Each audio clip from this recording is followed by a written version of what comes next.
So want to do just an intro because I know some of you and I don't know others. So I'm Lisa Cummings with Lead Through Strengths.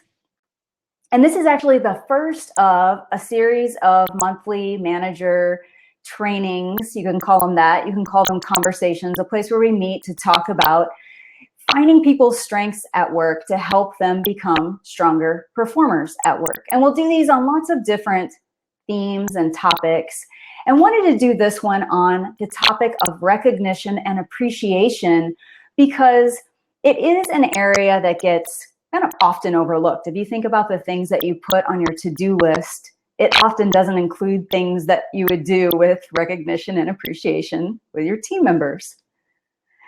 Great. Thank you, Miami, for the extra sound check. So I want to get you started in actually using that chat box and finding that by getting you to make a guess. So this was an American study, so it is a little bit limiting in that it's not international, but I want you guys to make a guess and write your answer in chat. There was research done by Gallup on Americans receiving zero recognition for good work in the last year. So what do you think? How many Americans received no recognition for good work? All right, you're all over the place. I love that. We've got high 78, Jennifer Miller. I think you have the highest one. Dina is pretty high at 75. All right, and then we have lows like Andy and let's see, Jessica, right, because you would think zero? I mean, I was with you on the lower scale thinking no feedback in an entire year, that has to be a very low percent. Well, as you might guess, it is a pretty high number, or I wouldn't have put it in here as a shocker. The number is actually 65%. It's a pretty sad state. If you think about an employee going through an entire year without understanding what someone views as good work, it's kind of tough to know, when am I actually hitting the mark? Yeah, look at that. So Alton, you got it. You get the high five because you guessed it dead on. There you go. I know, Emily, I'm with you. It's like, is that really even possible that this percentage could be this high? So it got me thinking about the manager experience, or even the company culture experience, and this continuum of, what is it like to work with you, whether you're showing up as a team member or a leader inside of the company. Is it a terrible experience? I'm going to guess with those of you here, it's not terrible because you care about development. That's why you showed up here. A lot of workplaces are just bearable. They're average. It's a place you go. And then you have this really far over side of the continuum, shareable. And I'm not talking about shareable because it's so bad. I'm talking about shareable because it's such a cool culture, such a cool growth experience to work with you, that people would even want to share with their friends to say, man, I have the best manager I've ever had. Or it's so awesome to show up at work because I love my colleagues. Right. So it's thinking about a page. I've heard a lot about the culture where you work, and I think that that's a pretty cool, rare place to be. And so that's really what we're trying to get to. It's no wonder you're shareable too, because you and your colleagues are here continuing to grow to make it that kind of place, right? The stats, that one that you saw, among others, things like a Mercer study that showed 51% of people around the world receive no input or little input from their managers on a regular basis. It means they don't really know like what is hitting home and what is failing, and it makes it really tough. So the stats show on average a kind of terrible experience in the workplace. And so the idea of having this session is to move more to the shareable side of the continuum. So speaking of shareable, let's do some interaction in the chat because I'd really love to hear from you, someone who made you feel appreciated. So think about an old manager or an old colleague that you've worked with in the past who made you feel appreciated and valued for the work that you do. Think about that person. And then I actually want you to write in chat the example. What did they do or what did they say to make you feel that way? I'll give an example while you're thinking and while you're writing, because it takes a while to start getting the chats to come in, because they're examples. They're a little bit longer, right? For me, I had a manager who was a CMO and really big thinker and pretty visionary, and made a comment in front of about 50 key employees that he was really proud that I could take his vagaries and turn them into tangible products that could actually be sold in the marketplace. And we had worked together a long time, and I knew that we worked well together. But just hearing the comment like that in the forum that we were in, where it was a really important meeting in front of a lot of people, and it didn't come from a place where it had to be said, I really felt appreciated, and it gave me a clue to the things that he valued. So let's see for you. All right, so Melissa, yeah, specific result versus good job. Absolutely. We're actually going to talk about that. You're giving the awesome precursor to some of the stuff that we'll talk about, because I think it's one of the fatal flaws. It's like, good job, buddy, is not enough. For Norma, I like that when you call out the good ones, right? You can say them by name if they're great examples. Your GM for about 14 years came to mind. Ooh, so Paige's manager created a cool facilitator of the week, and it was goofy, and he writes an email and you like it and you secretly covet it. That's a great example. You are, Melissa, you are just serving them up. So we're going to see, I actually have 3 recognition traps for you. So you've really clued into one of them. So we'll see if you can already serve up 2 of the other ones. All right, Barbara had a manager who saw you and could understand your challenges after a dry spell of being ignored.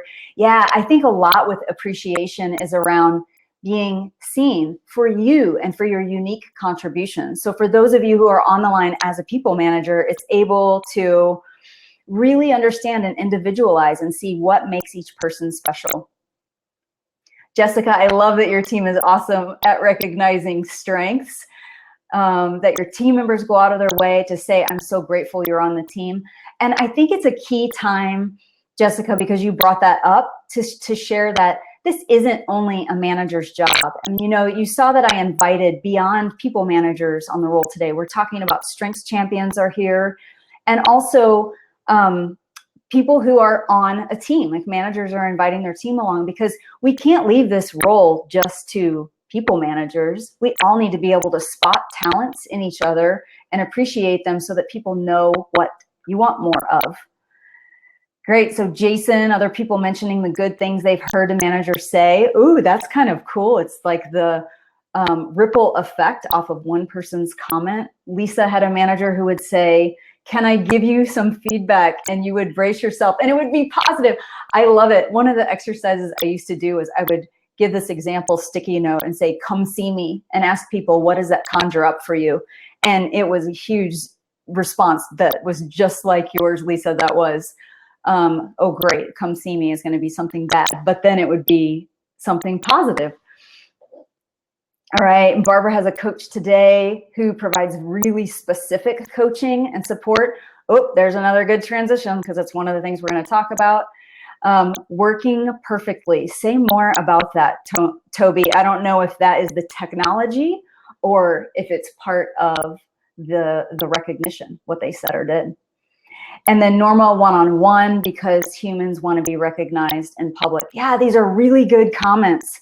And I want to ask you just to write one word in chat. When you've felt appreciated by someone, write one word of how that made you feel about showing up at work. Oh, thank you, Toby, that you can see and hear perfectly. Awesome.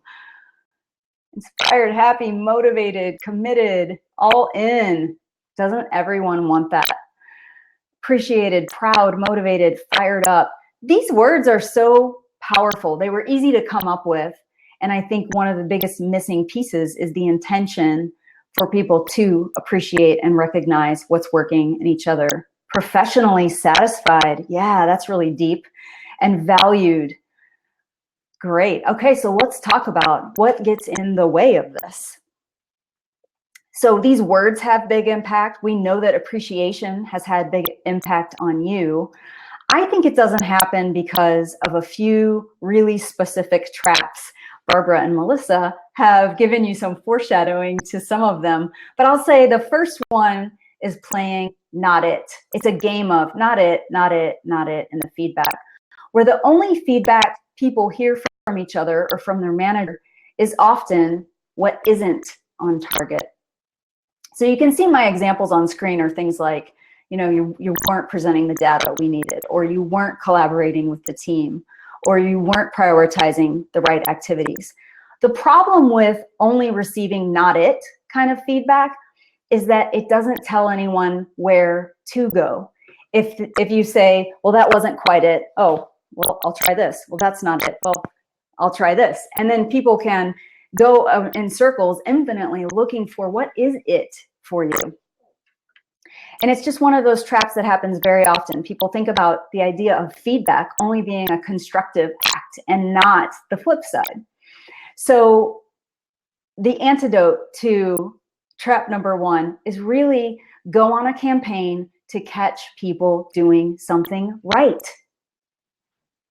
Pretty simple concept. I know everybody who's participating today can catch someone else doing something right, whether you're a manager or you're in HR or you're a team member joining. Catch your teammates doing something right. The reason why this is so powerful is that it's easy for people to repeat what they've already done. They've already accomplished it. They've already practiced that thing. They know they can use that as a go-to again. So you catch people doing something right, and you'll get the behaviors you want to see more frequently. I love, Norma, what you're talking about in individualizing and really customizing, and what you wrote in the chat, that the more you can see how they want to be recognized, the more meaningful you can make it. Ooh, well, I love Dina, because we are in an art of beautiful segue here. So I'm going to say thank you for teeing up recognition cards, because I've created some recognition cards for those of you, especially who have used StrengthsFinder. You'll find these useful. So I made these recognition cards, and I'm flipping over to a different document that you can actually download from the system that you're in here. If you scroll to the bottom, there's a tab that says offers, and they're actually downloads. And so it will give you a download to these recognition cards. Oh, I love that, Emily, you put them in your kids' lunches. That would be fun to do with teammates too. Leave them in places to surprise them. Maybe don't go through their purses and lunch boxes, but you know what I'm talking about. So you get these recognition cards. This example that I'm offering you, you can download, is just really of the StrengthsFinder talents. There are 34 of these. And so you can see page by page. It's white at the top because it's meant to literally print a page, spot someone doing something right. And if you're a user of StrengthsFinder, as many of you on the line are, then you fold it in half, you spot someone doing something that relates to these quotes, and you give them appreciation for something that you saw them do. If you're not a user of StrengthsFinder, it doesn't matter. You can go buy an awesome stock of cards that says thank you on them and use that just the same. The idea is to find an occasion and make every day a special occasion, make every day an opportunity to appreciate. So let me flip back over. That's just to show you what you would download if you clicked on that one. So a couple other things just on the topic of building these habits. You can use these recognition cards. A habit that I would offer to you that I've seen used quite often by clients is I gave them this idea of putting coins in their pocket, because no one likes carrying around change. So take 3 pennies or something that will be annoying to carry around, and then look for something you can recognize or appreciate, no matter how small. And as soon as you do it, then you get rid of that coin, and then you have 2 left, you get rid of that coin. Whatever you think will be a challenge for you, maybe start with 2 a day. And look for the small stuff to go out and appreciate. So as I flip to the next trap, why don't you guys write in the chat your recognition card or your mementos or things that you've used to spot some of the good stuff, catch people doing something right. And as you do that, I'm going to flip to the second trap, which is saving it up. And that's exactly what it sounds like. I think that after talking with thousands of managers, there are a few main reasons people save up their feedback. One is that they think, oh, I work with professionals and they know that they're solid performers. Maybe you manage managers, or maybe you manage people who have been doing their job and they're very experienced, and you think, you know, they know they're good. They don't need me to tell them that they're competent at their job. Another one I see is, oh, well, they're good unless I tell them, and they know that. I'll let them know if they go off course. Otherwise, they should just see it as, you know, ongoing appreciation that they're doing a good job. All right. And then the third one I see is that they just save up for the big stuff. This is really the one I see the most, that people think, well, I don't want to recognize insignificant stuff.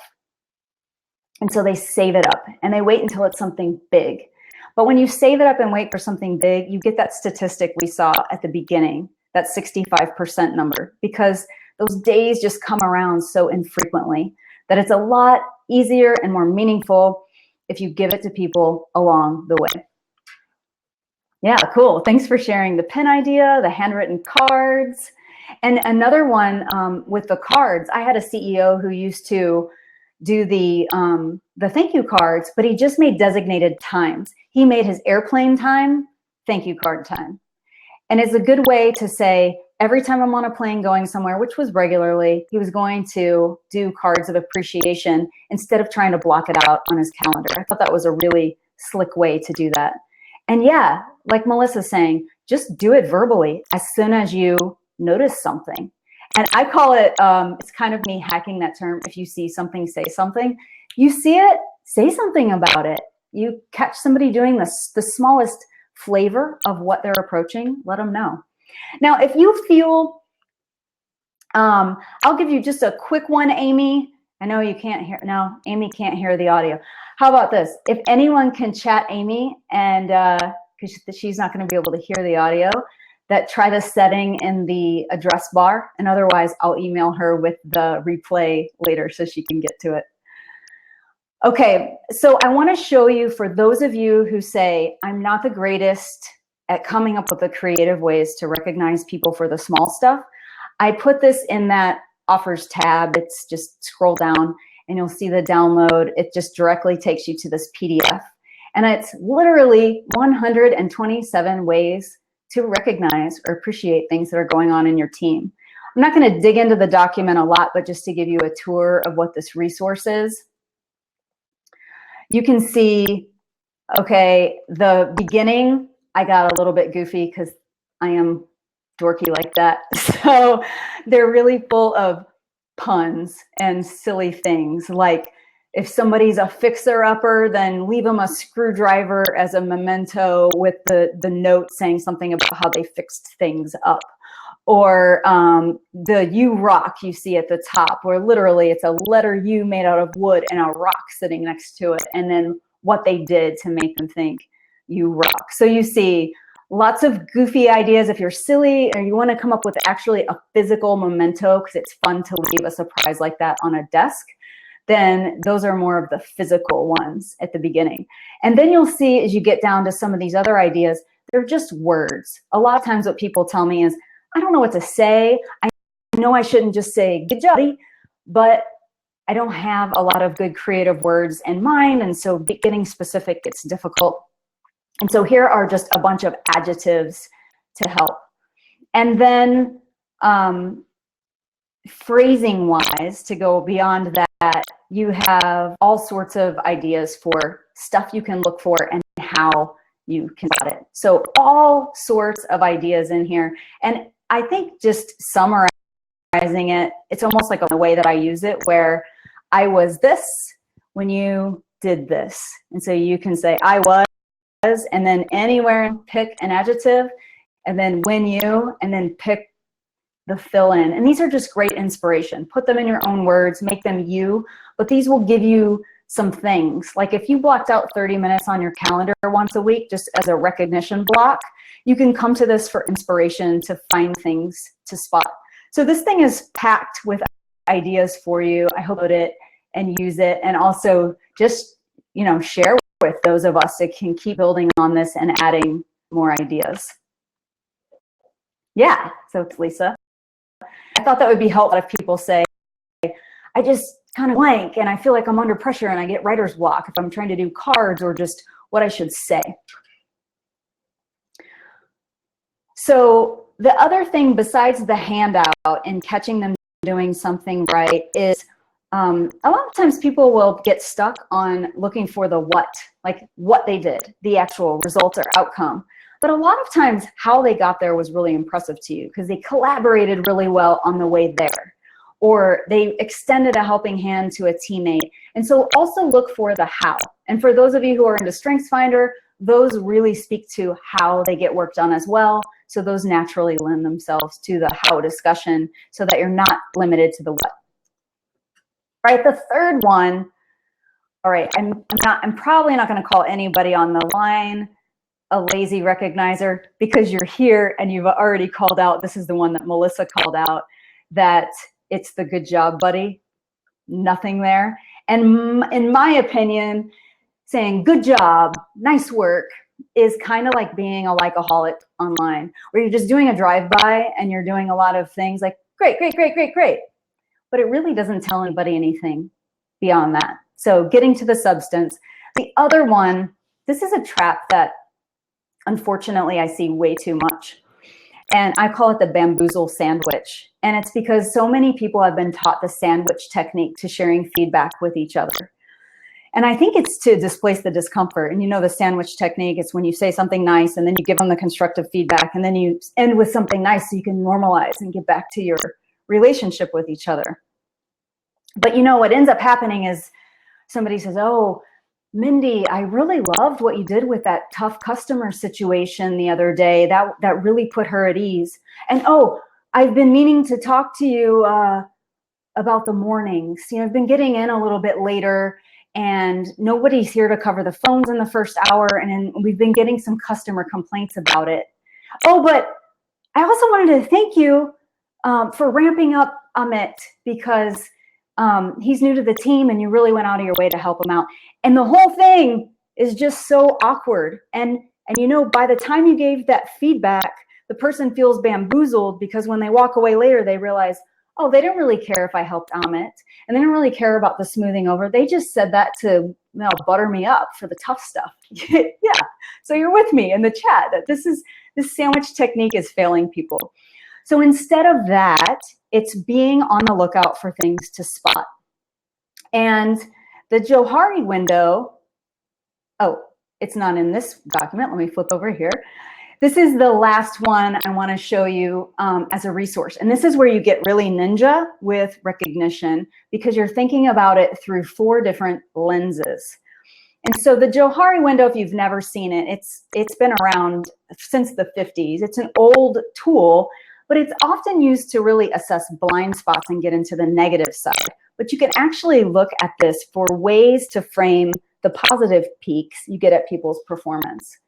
And so if you look at things from the self category, what's known to you and what's known to other people, just instead of thinking like you're in a leadership position now, just look at this tool as if you're looking at yourself and say, if I know about it and other people know about it, it's probably one of my superpowers. I want to rock that. And those are going to be the easiest things to spot when you're recognizing other people. The moving over, I guess I would go this way on the screen, unknown to yourself, the one where you see the lamp, and known to others. That's like, what kind of sparkle do you put in a room? What's your mood lighting? And if you look at this as a positive frame, instead of blind spots that are bad, have you ever been around somebody who their effect on the room is amazing? They walk in and the place lights up. Or you see some people who own the room and it gets really focused and directed because they came in. I used to work with somebody who a client said when the person left, he leaves in a puff of glitter and we're feeling like we're in an afterglow. And I thought, that's so cool. I wonder if he knows he has that effect on people after. So look for those. At the bottom, you see the Jack in the Box. This is the stuff that you know, but you've been trying to squash because you don't know that it's going to serve the organization. And so you've been trying to take that trait and push it down. But just like a Jack in the Box, at the inopportune times, it comes out and scares people. And that's where you'll hear me talk about in the strengths world. You'll hear me talk about that as a raw talent or maybe one that you've been starving out or squashing down. And if invested in, it can be a really beautiful talent. So recognizing those moments when those glimmers come out. And then the buried treasure corner. These are the toughest things to recognize and spot. And so this is where you get really deep with each other when you've been collecting clues from the other boxes. And that's stuff that's hidden to you and hidden to others. Those are hidden potential pieces. And if you're developing talent on your team and you can get to that level, that's really deep. So that's what this window is about. And you'll actually see when you download this handout that I gave you. I won't, they're too small on the screen. I obviously won't read them. We don't have time either. But they give you questions to prompt through and think about how to get the clues to these areas and how to keep recognizing and appreciating people in those spaces. So there is your tour for today. You've got those 3 ideas, the 3 traps to avoid, and 3 tools to support you in not falling into those traps. And I'll leave you with your opportunity now to say, I challenge you to go out and catch someone doing something right. The premise, like I mentioned, is that noticing what works will help you get more of what works from your colleagues, from your direct reports. And with that, I'll leave you with the thought that people feel most valued and appreciated when they can become more of who they already are, more of who they feel like they're supposed to be. And if you go out and begin to recognize and appreciate people along those lines and look for those clues, you'll have a really significant ripple effect on the world. So thanks for joining. It was great to meet those of you who I'm new to, and for old and new clients alike, great to have you here.